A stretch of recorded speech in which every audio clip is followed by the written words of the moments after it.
Council യോഗം തുടങ്ങുന്നതിന് മുൻപ് തന്നെ നൈപുണ്യ വികസന കേന്ദ്രത്തിന് RSS സ്ഥാപകൻ ഹെഡ്ഗേവാറിന്റെ പേര് നൽകുന്നതിൽ പ്രതിഷേധവുമായി LDF UDF കൗൺസിലർമാരെത്തി.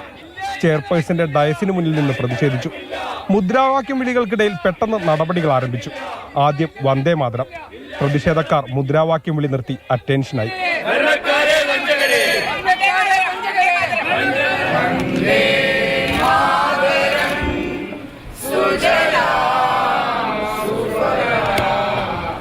പിന്നാലെ വീണ്ടും പ്രതിഷേധം.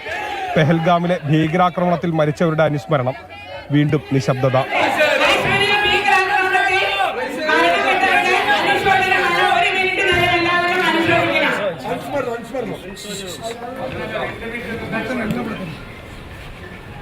അതിനിടയിൽ മാർപ്പാപ്പയെ അനുസ്മരിക്കണമെന്നും ആരോ പറഞ്ഞു. വീണ്ടും നിശബ്ദത.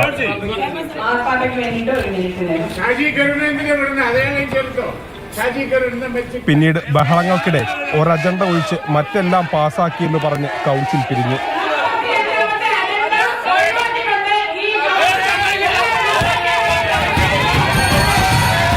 പറഞ്ഞു തീരേണ്ട സമയം കൗൺസിൽ ഹാളിൽ അടിപൊട്ടി.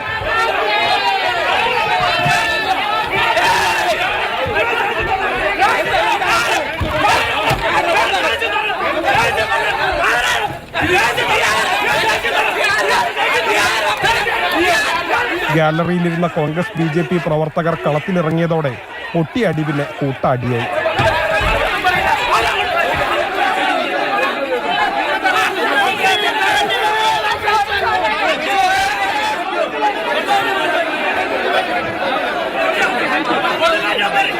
സംഘർഷം ചെയർപേഴ്സന്റെ മുറിയിലേക്കും നീണ്ടു.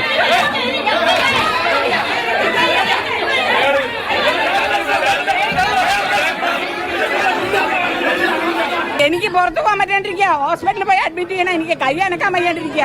എനിക്കുണ്ട്. എന്റെ നേരെ ആക്രമണം ഉണ്ടായി. ഒടുവിൽ പോലീസിന് കൗൺസിലർമാരെ അറസ്റ്റ് ചെയ്ത് നീക്കേണ്ടി വന്നു. അക്രമത്തിലൂടെ അല്ലാതെ ഈ അജണ്ട നടപ്പിലാക്കാൻ കഴിയില്ല എന്ന ഉത്തമമായ ബോധ്യം RSSന് ഉണ്ട് എങ്കിൽ, BJPക്ക് ഉണ്ട് എങ്കിൽ ജനകീയമായി പ്രതിരോധിക്കും. ഒരു തർക്കവും വേണ്ട. ഹെഡ്ഗേവാറിനെ ചൊല്ലിയുള്ള പ്രതിഷേധം മറികടക്കാൻ പാലക്കാടുള്ള ജിന്ന നഗറിന്റെ പേര് മാറ്റണമെന്നും BJP ആവശ്യപ്പെട്ടു. വരുന്ന കൗൺസിൽ യോഗത്തിൽ വിഷയം ചർച്ചയ്ക്ക് വയ്ക്കും. മാതൃഭൂമി ന്യൂസ്, പാലക്കാട്.